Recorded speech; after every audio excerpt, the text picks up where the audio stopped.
دونوں جہاں کے تاجدار کا کچھ عالم ہی نرالا ہے، ان کی شان ہی کچھ نرالی ہے کہ جو گالیاں دیتا ہے اس کے لیے اپنے دستے کرم اٹھا دیتے۔ طائف کے بازار گواہ ہیں، کیا کچھ طائف والوں نے نہیں کیا، پتھر برسائے، حتیٰ کہ وہ پتھر کھانے کے بعد میرے آقا صلی اللہ علیہ وسلم کی پیشانی سے خون بہتا ہوا آپ کے ٹخنوں تک آ گیا۔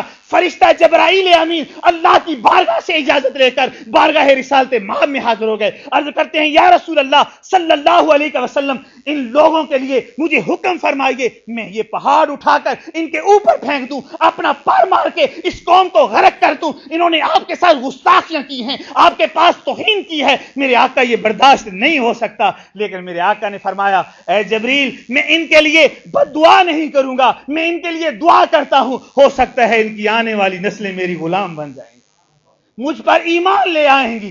دعا کرتے ہیں گالیاں دیون والے یارا جے کدی میں والے آویں، قسم خدا دی گل نہ لاواں، سدھا ہی جنت جاویں۔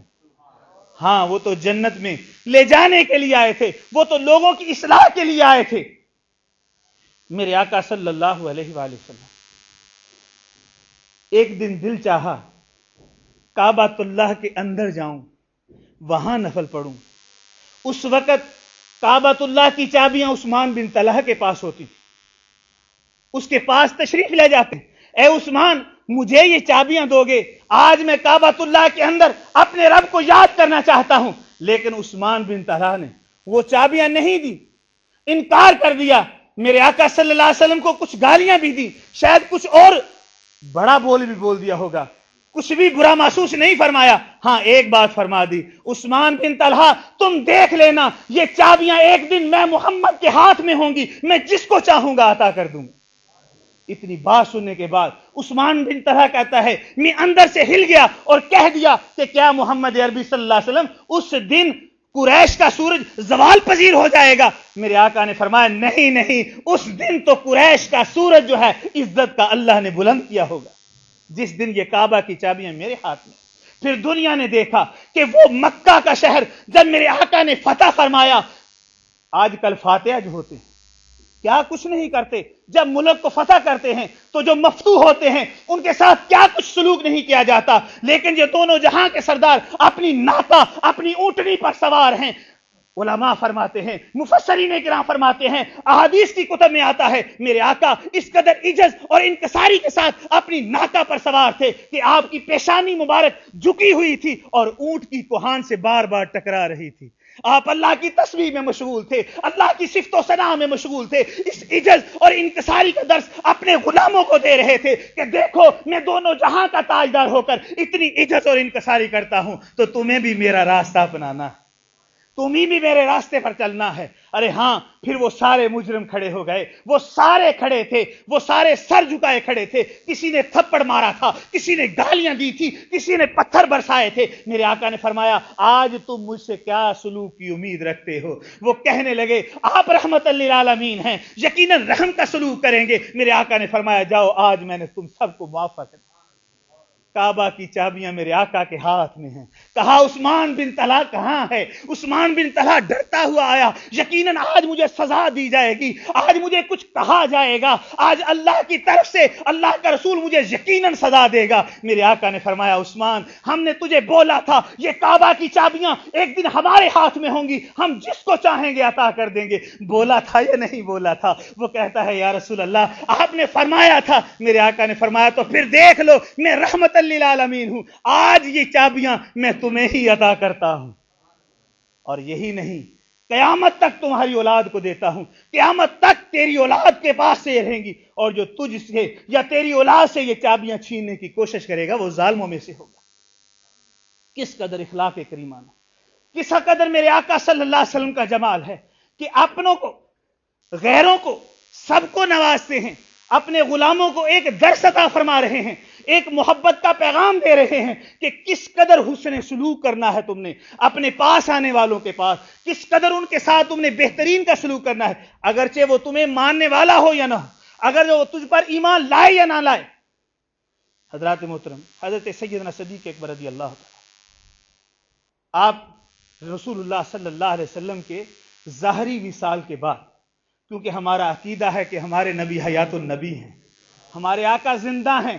تو زندہ ہے واللہ، تو زندہ ہے واللہ، تو زندہ ہے واللہ، تو زندہ ہے واللہ، میری چشم عالم سے چھپ جانے والے، میری چشم عالم سے چھپ جانے والے.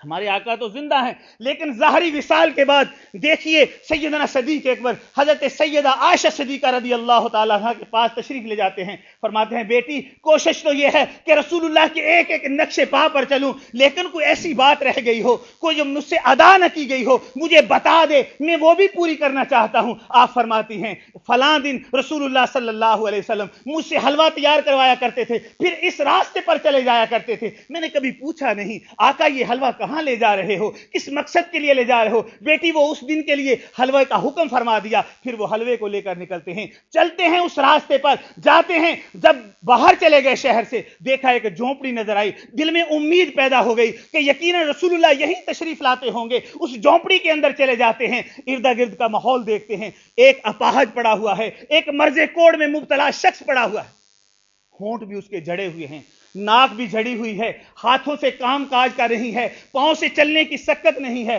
یقیناً سمجھ گئے کہ رسول اللہ صلی اللہ علیہ وسلم اسی کو محبت سے یہ حلوہ کھلانے آتے ہوں. اس جگہ کی صفائی بھی ہوئی تھی، سمجھ گئے کہ رسول اللہ اسے شفقت فرماتے ہوں گے، کیونکہ رحمت للعالمین جو بن کر تشریف لائے تھے، میرے آقا تو محبتیں بانٹنے کے لیے آئے تھے. ارے ہاں میرے آقا صلی اللہ علیہ وسلم کے غلام آگے بڑھتے ہیں، اپنی انگلی پر حلوہ ڈال کر اس کے منہ میں ڈالا، اس کی سسکاری نکل گئی، بے اختیار زبان سے کہتا ہے کیا محمد عربی اس دنیا سے چلے گئے؟ حضرت سیدنا صدیق اکبر ہل گئے. آپ فرماتے ہیں تو نے کیسے جان لیا؟ کہا تیرے حلوہ کھلانے کے انداز نے مجھے بتا دیا، کیونکہ تیرے صاحب محمد عربی جب آتے تھے اس محبت سے آتے تھے کہ پہلے حلوہ اپنی زبان اطہر پر رکھتے تھے، پھر میرے منہ میں ڈالا کرتے تھے، اتنی مجھ سے شفقت کرتے تھے. تو آپ پوچھتے ہیں، پھر کہتا ہے اے آپ کا نام کیا ہے؟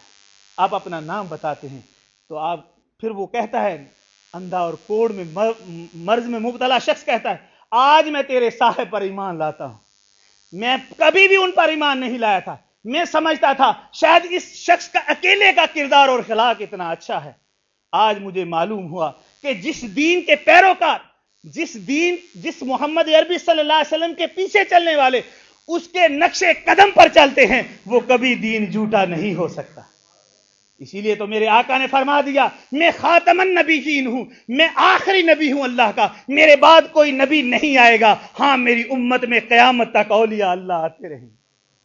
اولیاء اللہ کیا کریں گے؟ وہ رسول اللہ کے کردار کو اپنے کردار میں ڈال لیں گے، اپنے سانچے میں ڈال لیں گے، رسول اللہ کی ایک ایک سنت پر عمل کریں گے اور اپنے پاس آنے والوں کو یہی تحفہ عطا فرمائیں گے.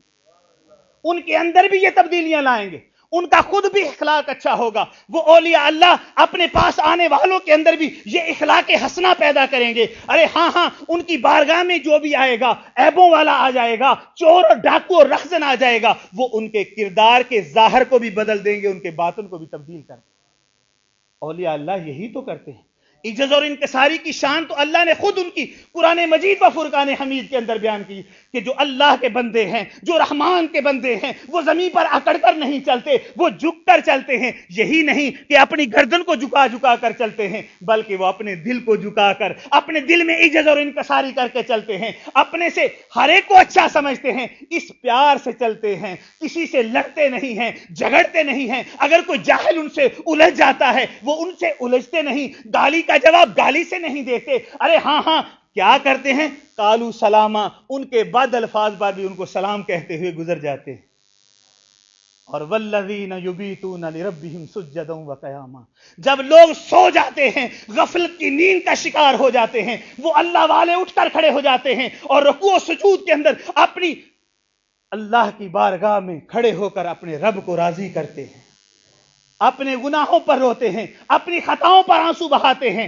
ہاں اپنے پاس آنے والوں، اپنے ساتھ لگنے والوں، اپنے دامن سے وابستہ ہونے والوں کے لیے دعائیں کرتے ہیں کہ یا اللہ جو میرے سے لگ چکے ہیں ان کی بھی بخشش فرما دے.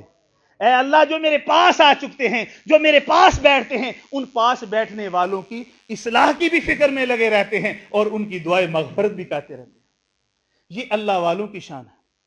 تو حضرات محترم، آج اللہ تبارک و تعالیٰ کا احسان ہے، اللہ تبارک و تعالیٰ نے ہمیں اس دور کے اندر ایسے ولی کامل کی صحبت نصیب فرمائی کہ جن کا کردار بحمدِ تعالی رسول اللہ صلی اللہ علیہ وآلہ وسلم کے کردار میں ڈھلا ہوا ہے۔ کیونکہ شریعت نے شیخ کی تعریف بیان کی ہے، الشیخ یحیی السنت ویمیت البدعۃ اقوالہ وافعالہ حجۃ للناس، کہ جو شیخ کامل ہوتا ہے، جو ولی کامل ہوتا ہے، اس کی زندگی سنت کے مطابق ہوتی ہے، لوگوں کے لیے حجت اور دلیل ہوتی ہے۔ وہ جو بدعتیں ہوتی ہیں، جو غیر شرعی کام ہوتے ہیں، ان سے اپنے پاس آنے والوں کو روکتا ہے، اور ہاں اس کی پورا چلنا پھرنا، اس کی زبان، اس کا کردار لوگوں کے لیے، اسلام کے لیے حجت اور دلیل ہوتا ہے۔ تو حضرات محترم، ایسا مرد مجاہد اگر مل جائے، ایسا ولی کامل اگر مل جائے، تو اپنا دل دینے سے گریز نہیں کرنا چاہیے، کیونکہ اولیاء اللہ جو ہیں وہ دلوں کے آپریشن کرتے ہیں، دلوں کی صفائی کرتے ہیں۔ اتقوا بفراست المؤمن فانه ينظر بنور اللہ، کہ مومن کی فراست سے ڈرو، کیونکہ وہ اللہ کے نور سے دیکھتا ہے۔ وہ اللہ نے جو ان کو نور دیا ہوتا ہے، ان کے سینوں میں جو نور معرفت ہوتا ہے، ارے ہاں، اس نور معرفت سے وہ لوگوں کے دلوں کی صفائی فرماتے ہیں۔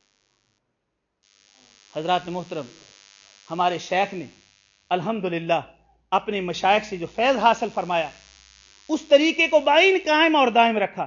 آپ کی نورانی نظر سے سندھ کے اندر، صوبہ سندھ پاکستان کے اندر ایسی 3 نورانی بستیاں آباد ہیں، یہاں مرد و عورت 5 وقت کے نمازی اور تہجد گزار ہیں، کوئی بھی شخص داڑھی منڈا نہیں۔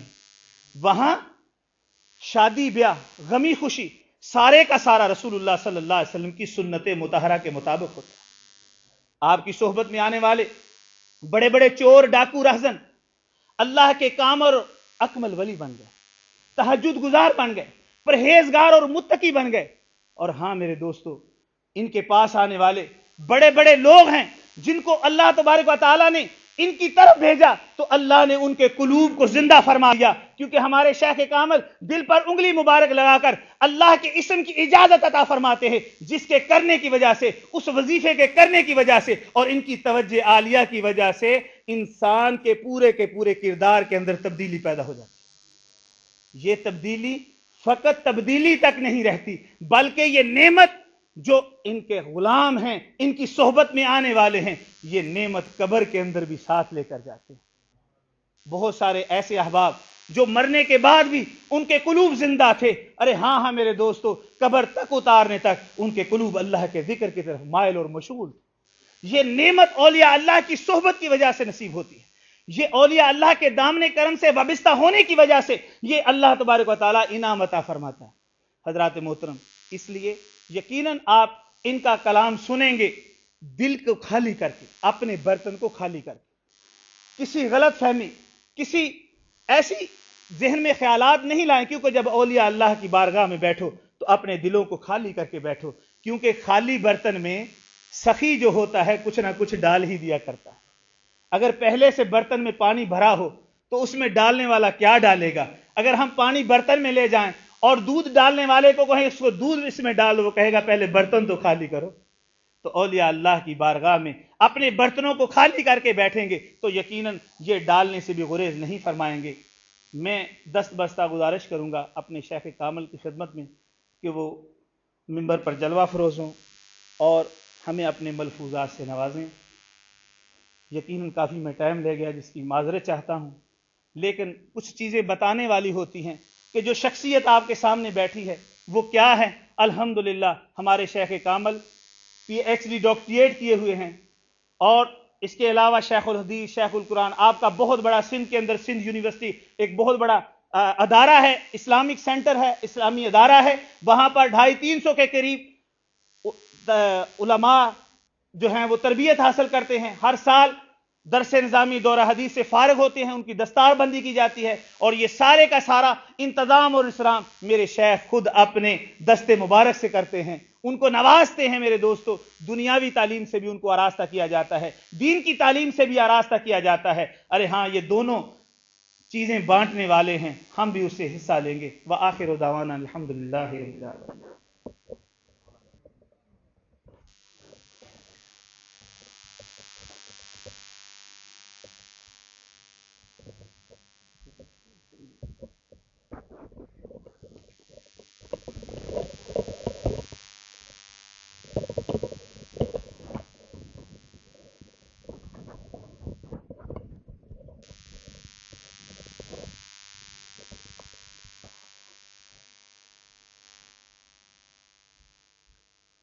نحمده ونصلي على رسوله الكريم أما بعد فأعوذ بالله من الشيطان الرجيم بسم الله الرحمن الرحيم فاذكروني أذكركم واشكروا لي ولا تكفرون آمنت بالله صدق الله مولانا العظيم وقال الله تبارك وتعالى في شأن حبيبه بسم الله الرحمن الرحيم إن الله وملائكته يصلون على النبي يا أيها الذين آمنوا صلوا عليه وسلموا تسليما اللهم صل على سيدنا ومولانا محمد وعلى آله وأصحابه أجمعين۔ معزز سامعین اکرام، محترم مولانا غلام غوث صاحب کی زبانی اس جماعت ایک گروہ جو آپ کے ہاں حاضر ہوا ہے، ان کی آمد کا مقصد آپ جان چکے ہوں گے۔ یہ تمنا ہمارے دل میں ہے، اللہ تعالیٰ اس میں اخلاص عطا فرمائے اور قبول بھی فرمائے کہ ہم یہاں بیٹھ کر اللہ تبارک و تعالیٰ کا ذکر کریں، اور دوست جو یہاں کے باسی ہیں ان کے ساتھ مل کر اللہ تعالیٰ کو یاد کریں اور اپنے دلوں کو پاک اور صاف بنائیں، کیونکہ انسان کی زندگی کا غرض اور مقصد، غایت اللہ تعالیٰ نے یہی متعین فرمایا ہے کہ میں نے انسانوں کو اسی لیے تخلیق کیا ہے کہ وہ میرا ذکر کریں۔ دوستو، انسان ہر وقت کسی نہ کسی یاد میں ضرور مشغول ہوتا ہے، دل کا کام ہی یہ ہوتا ہے کہ وہ یاد کرے۔ کبھی انسان اپنے ماضی کو یاد کرتا ہے، کبھی اپنے مستقبل کے منصوبے بناتا ہے، کبھی اپنے دوستوں کو یاد کرتا ہے اور کبھی اپنے والدین کو یاد کرتا ہے۔ تو کیوں نہ ہم کچھ لمحے اپنے دل میں اللہ تبارک و تعالیٰ کی یاد کو جگائیں اور اپنے دل کو ایسا اس میں مشغول کر دیں کہ جس طرح کہ اللہ تعالیٰ نے وعدہ کیا ہے اس وعدے کے ہم حقدار بن جائیں۔ اللہ تعالیٰ فرماتا ہے فاذکرونی، اے میرے بندے تم میرا ذکر کرو، اذکرکم، میں تمہیں یاد کروں گا۔ جب تم میرا ذکر کرو گے، جب تم میرا نام لو گے، جب تم مجھے یاد کرو گے تو میں تمہیں یاد کروں گا۔ اور پس یہ بھی فرمایا واشکروا لی ولا تکفرون، جو میری نعمتیں، جو میری مہربانیاں تم پر ہیں ان کی ہر حال میں شکر ادائی کرتے رہو۔ شکر ادائی اس شخص کو میسر ہوتی ہے جو شخص اللہ تبارک و تعالیٰ کے ذکر کو اپنے دل میں جگہ دے۔ جو ذکر نہیں کرتا، جو غافل ہے، اس کو اللہ تعالیٰ کے نعمتوں کی شکر ادائی کی بھی توفیق میسر نہیں ہوتی۔ دوستو، ذکر سے ہمیں حاصل کیا ہوگا؟ ایک بات تو جو ہمیں آیت میں نظر آئی وہ یہ ہوئی کہ اللہ تعالیٰ فرماتا ہے میں تمہیں یاد کروں گا۔ اللہ تعالیٰ کا یاد کرنا ایک اعزاز ہے۔ اور دوسرا فائدہ کیا حاصل ہوگا؟ دوسرا فائدہ یہ ہوگا کہ یہ دل ہمارے گناہوں کی وجہ سے، ہمارے غلط کاریوں کی وجہ سے جب سیاہ ہو جاتا ہے، کالا ہو جاتا ہے، تو اس کی نتیجے میں ہمارے دل میں سختی پیدا ہوتی، خشیت الہی دل میں نہیں رہتی، خوف خدا دل میں نہیں رہتا، تقوی ہمارے دلوں میں نہیں رہتی۔ تو یہ دل جن کو اللہ تبارک و تعالیٰ نے ان الفاظ میں یاد فرمایا ہے، بسم اللہ الرحمن الرحیم، کلا بل ران علی قلوبہم ما کانوا یکسبون، نہیں، ہرگز نہیں، بلکہ ان کے دل زنگ آلود ہو چکے ہیں جو کچھ یہ کرتے پھرتے ہیں اس وجہ سے۔ تو یہ صرف آیات قرآنی میں ہی نہیں بلکہ آقا انعامدار حضرت صلی اللہ علیہ وآلہ وسلم نے احادیث مبارکہ میں بھی اس چیز کا ذکر فرمایا ہے۔ آپ فرماتے ہیں ہاذہ القلوب تستع کما یستع الحدید بالماء، قالوا وما جلاؤها قال ذکر الموت و ذکر اللہ۔ صحابہ کو فرمایا، ایک جماعت کو فرمایا، ان کو ہدایت فرمائی کہ یہ دل جان لو، یہ دل زنگ آلود ہو جاتے ہیں جس طرح لوہا پانی لگنے سے زنگ آلود ہو جاتا ہے۔ آپ نے فرمایا بالکل اسی طرح آپ کے دل بھی زنگ آلود ہو جاتے ہیں۔ تو انہوں نے عرض کیا کہ یا رسول اللہ کیسے ان کو صفائی ملے گی؟ تو آپ نے فرمایا ایک موت کو یاد رکھو، دوسرا اللہ کو یاد رکھو۔ تو دوستو ہم اس لیے یہاں جمع ہوئے ہیں کہ یہ عادت ڈالیں، آج ابتدا کریں اس چیز کی، آپ شروعات کریں کہ ہم اللہ تعالیٰ کا ذکر اپنے دل سے کریں گے۔ زبان سے تو کرتے ہیں الحمدللہ، یہ بڑی نعمت ہے، لیکن اللہ تعالیٰ کا ذکر ہم اپنے دل سے کریں گے۔ اس کا نتیجہ کیا نکلے گا؟ یہ دل پاک ہو جائے گا، یہ دل صاف ہو جائے گا۔ بالکل اسی طرح جس طرح ہمارے بچے جب کھیلنے کودنے جاتے ہیں تو ان کی حالت شام تک بڑی خستہ ہوتی ہے، ان کا لباس گندا، ان کا جسم میلا، اور ان کو کوئی بھی اٹھانے کے لیے تیار نہیں ہوتا، تو ماں اپنے اس پیارے بچے کو لیتی ہے، اس کے میلے کپڑے اتارتی ہے، اس کو نہلاتی ہے، اس کو صابن لگاتی ہے، اور نہلانے کے بعد اس کے جسم کو خشک کرنے کے بعد اس کو اچھے کپڑے پہناتی ہے۔ تو جیسے ہی صاحب گھر لوٹتے ہیں، یعنی کہ باپ یا اس کے بھائی یا اس کے چچا، اس کی مما اس چھوٹے موٹے گول مٹول بچے کو دیکھ کر خوش ہوتے ہیں، صاف ستھرا ہے، ہر ایک اس کو اٹھانے کے لیے آگے بڑھتا ہے، اپنے سینے سے لگاتا ہے۔ تو دوستو ہمارا دل بھی جو کچھ ہم کرتے پھرتے ہیں، جو کچھ ہم بولتے رہتے ہیں، اس کی وجہ سے دل بھی ہمارا زنگ آلود ہو جاتا ہے، وہ رحمت سے دور ہو جاتا ہے۔ ہم ذکر کریں گے، جب اللہ کا نام دل سے پکاریں گے تو یہ دل بھی پاک اور صاف ہو جاتا ہے اور روشن ہو جاتا ہے۔ پھر اللہ تبارک و تعالیٰ اس دل کو پسند فرماتے ہیں اپنی بارگاہ میں، اپنے حضور میں اپنے ساتھ رکھنے کے لیے، تو وہ اللہ کا حضور ہی بن جاتا ہے۔ ایک تو یہ فائدہ ہوا، پہلا فائدہ جب ذکر کریں گے اللہ ہمارا ذکر کرے۔ دوسرا فائدہ ذکر کریں گے ہمارا دل پاک اور صاف ہوگا۔ تیسرا فائدہ کیا ہوگا؟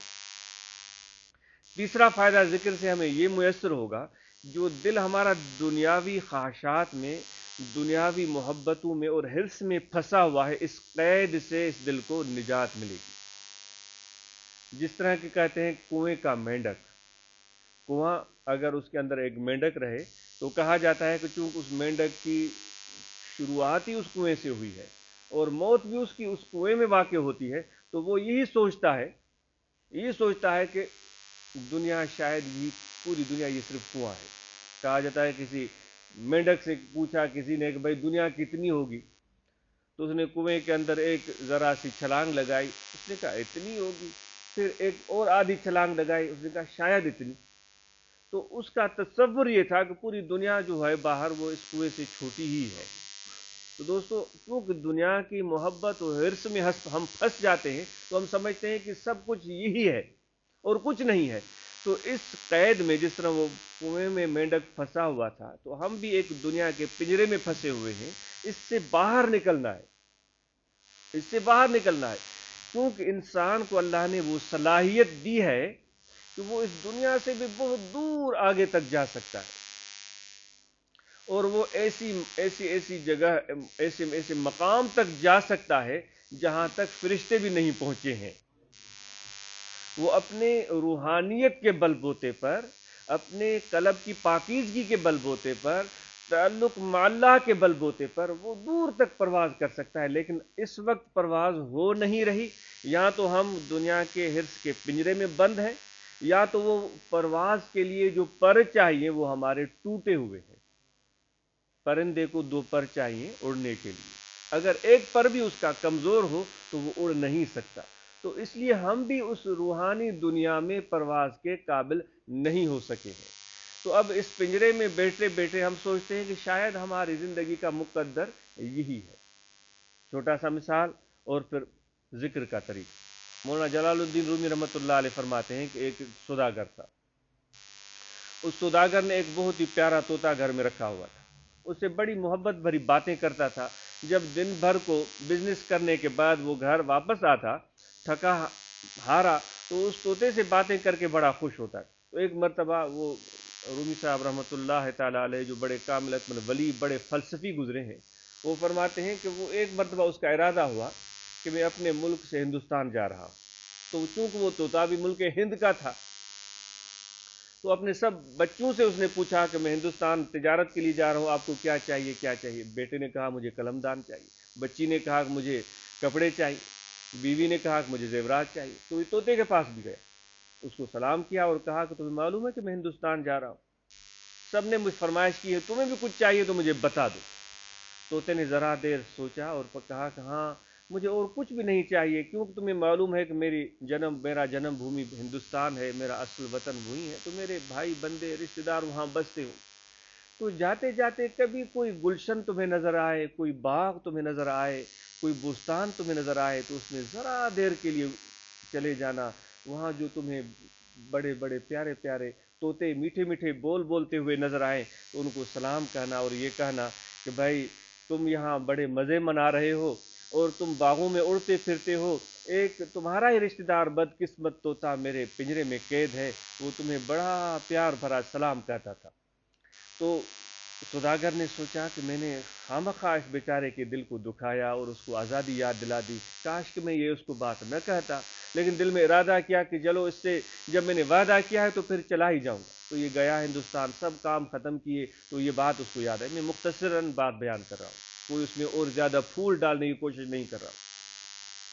تو وہ اپنے طوطے کا وعدہ پورا کرنے کے لیے ایک گلشن میں چلا گیا، اس کو بہت سارے طوطے نظر آئے، ان کو دیکھ کر بڑا خوش ہوا، چند لمحوں کے لیے رکا، پھر اس نے ان کو اپنے طوطے کا پیغام دیا کہ بھائی تم تو بڑے مزے میں ہو، آزادی کی موجیں اڑا رہے ہو، لیکن تمہارا ایک بھائی بندہ رشتہ دار میرے پنجرے میں تقدیر کا مارا ہوا قید ہے، اس نے یہ الفاظ کہے ہیں، وہ تمہیں سلام کہتا ہے۔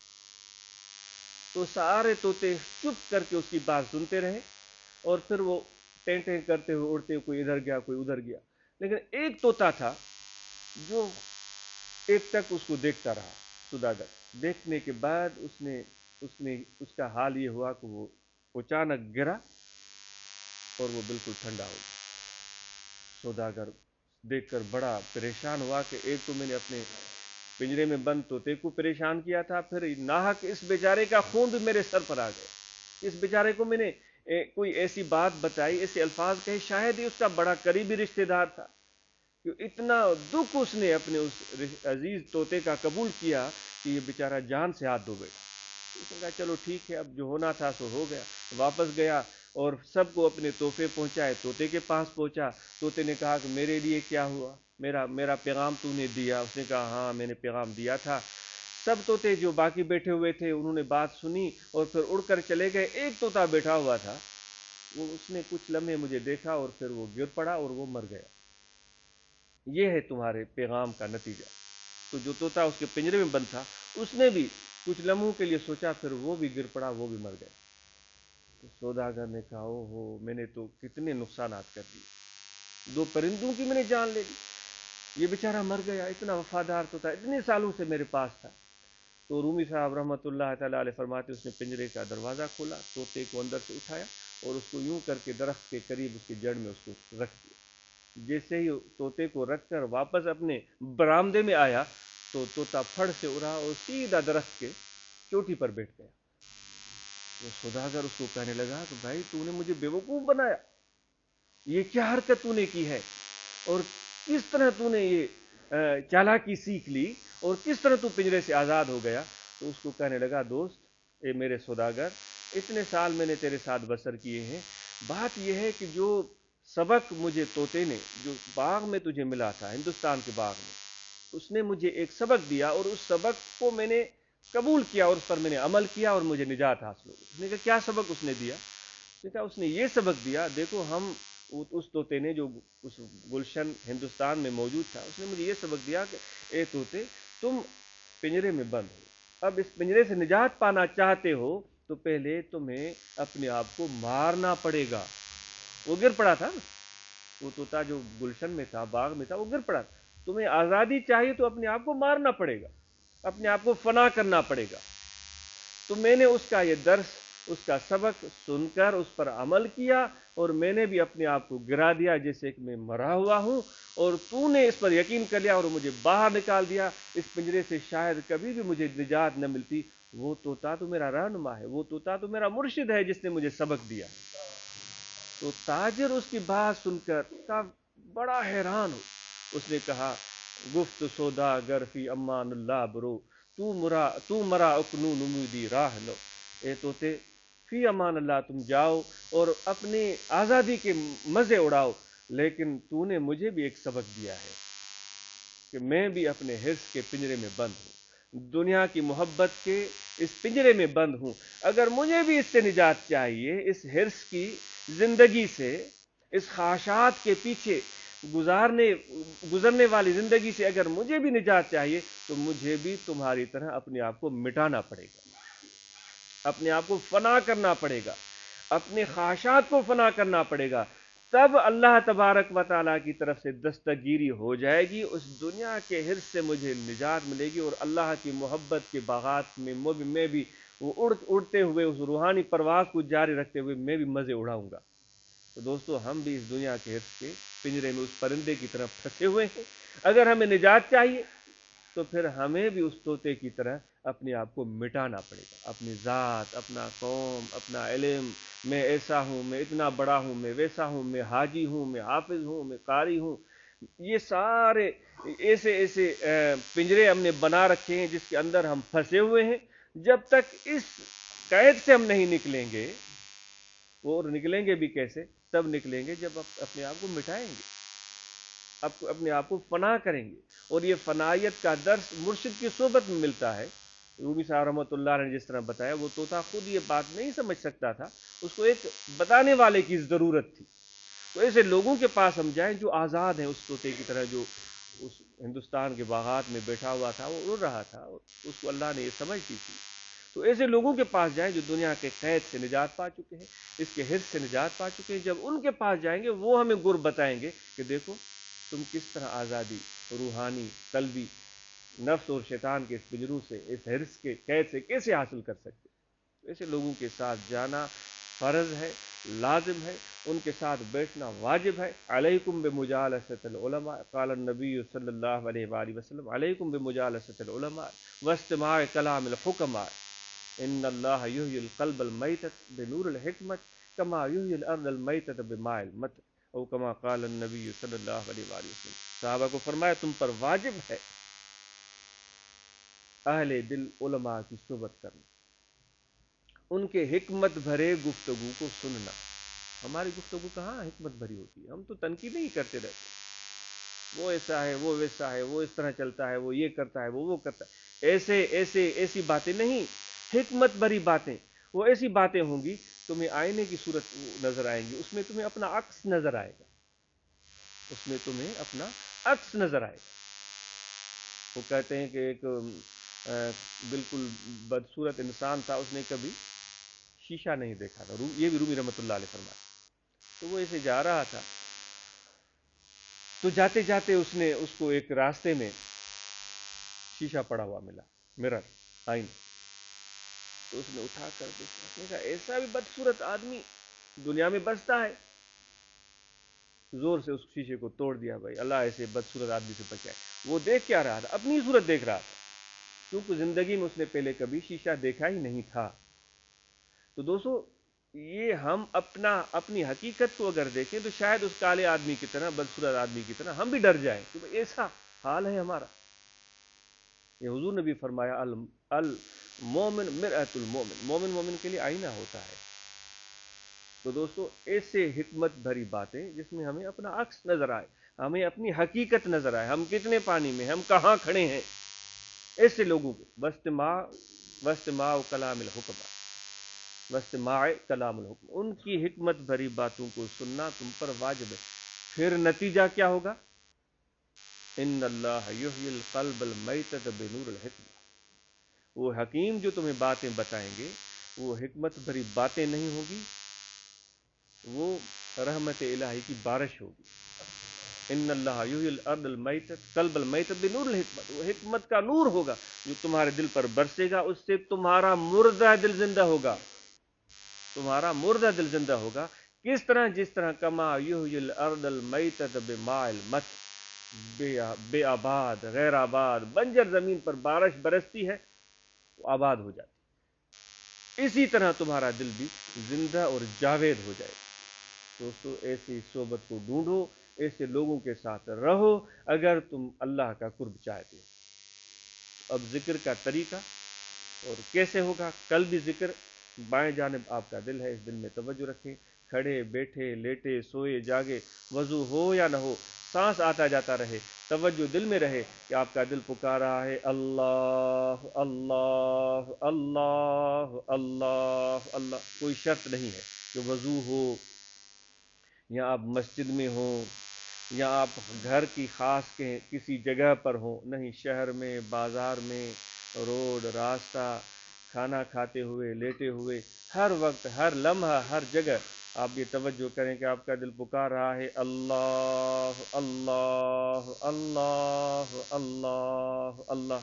یہاں دل ہے، دل میں توجہ کریں، گویا کہ دل آپ کا بول رہا ہے اور آپ سن رہے ہیں اللہ اللہ اللہ۔ میں زبان سے ذکر کر رہا ہوں، آپ ذرا سا توجہ دل کی طرف کریں، میری طرح زبان سے ذکر نہ کریں، آپ توجہ دل کی طرف کریں اور تصور میں اپنے دل کو کہلوائیں جیسے کہ آپ کا دل پکار رہا ہے، اور جیسے جیسے دل ذکر کر رہا ہے ویسے ویسے رحمت کا نزول اس دل پر ہو رہا ہے، جیسے جیسے دل ذکر کر رہا ہے اللہ تعالیٰ اسی لمحہ عرش پر اسے یاد فرما رہے ہیں اللہ اللہ اللہ اللہ اللہ۔ یہ مشق شروع کریں، جب کبھی یاد آئے انشاءاللہ اس کا بے مثال اثر ظاہر ہوگا اور بہت جلد۔ کوئی شرط نہیں ہے، جب کبھی یاد آئے 10 بار 100 بار 50 بار 5 بار 1 بار اسی وقت دل کو ذکر میں مشغول کریں اور مراقبہ کریں، پابندی سے کچھ لمحوں کے لیے بیٹھ جائیں، آنکھیں بند کر لیں، زبان تالو کے ساتھ چسپان 5-10 منٹ کے لیے گھر میں، مسجد میں، آفس میں، کرسی پر، چارپائی پر، فرش پر، جہاں بھی موقع ملے توجہ گردن جھکائیں، توجہ دل میں کریں کہ کچھ بھی نہیں ہے، دنیا و مافیا کو بلا دیں، ایک اللہ کی ذات موجود ہے اور دل میں ذکر ہو رہا ہے اللہ اللہ اللہ، اور حضور نبی اکرم صلی اللہ علیہ وسلم کا فیض دل میں آ رہا ہے، دل روشن ہو رہا ہے، جو کثافت ہے اعمال کی اقوال کی جو ہم سے سرزد ہوتے ہیں وہ دور ہو رہے۔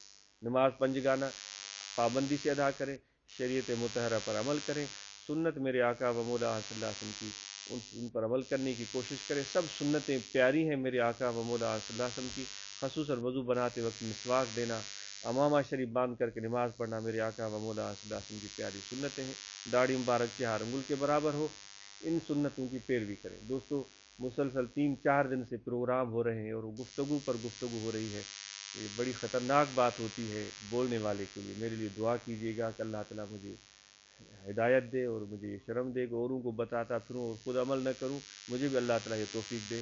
یہ بات بھی ہمیں دوستوں کو بتانی ہے کہ اتنے بڑے زیادہ بولنے سے مجھے بھی بچانے کی کوشش کریں، البتہ یہ ہے کہ واقعی اس کی جگہ ہم یہ کوشش کریں گے کہ ذکر کے لیے ہم زیادہ ٹائم وقف کریں، کہ ہم ذکر کریں، بیٹھیں اور اللہ کا ذکر کریں، تو اس میں بہتر اور بھلائی اور برکت ہے۔ لیکن چونکہ آپ سے یہ ملاقات ہونی تھی تو جو ایک پیغام تھا ہمارے مشائخ کا میرے آقا و مولا صلی اللہ علیہ وسلم کی طرف سے عطا ہوا تو بتانا ذمہ داری تھی، بے شک میں گناہ گار ہوں، خطا کار ہوں، پیغام بتایا ہے وہ سچی دل سے اور اخلاص سے، اللہ تعالیٰ وہ قبول فرمائے، وما علینا الا البلاغ۔ آپ سب کا بہت شکریہ، آپ نے ٹائم نکالا اور یہاں تشریف فرما ہوئے، اللہ تعالیٰ آپ کا آنا قبول فرمائے، آپ کے دین میں اور دنیا میں برکتیں دے، آپ کے گھر میں، آپ کے اہل میں، آپ کے عیال میں محبت پیدا ہو اللہ کی اور حضور کی، آقا انعامدار صلی اللہ علیہ وسلم کی، اور توفیق ہو نیک کاموں کی، اور بچنا نصیب ہو غلط کاموں سے، اور جو مشکلاتیں اور تکلیفیں ہیں اور بیماریاں ہیں اور قرض ہے اور پریشانیاں ہیں، اللہ تعالیٰ ان سب سے ہم سب کو نجات عطا فرمائے، وما علینا الا البلاغ۔ جی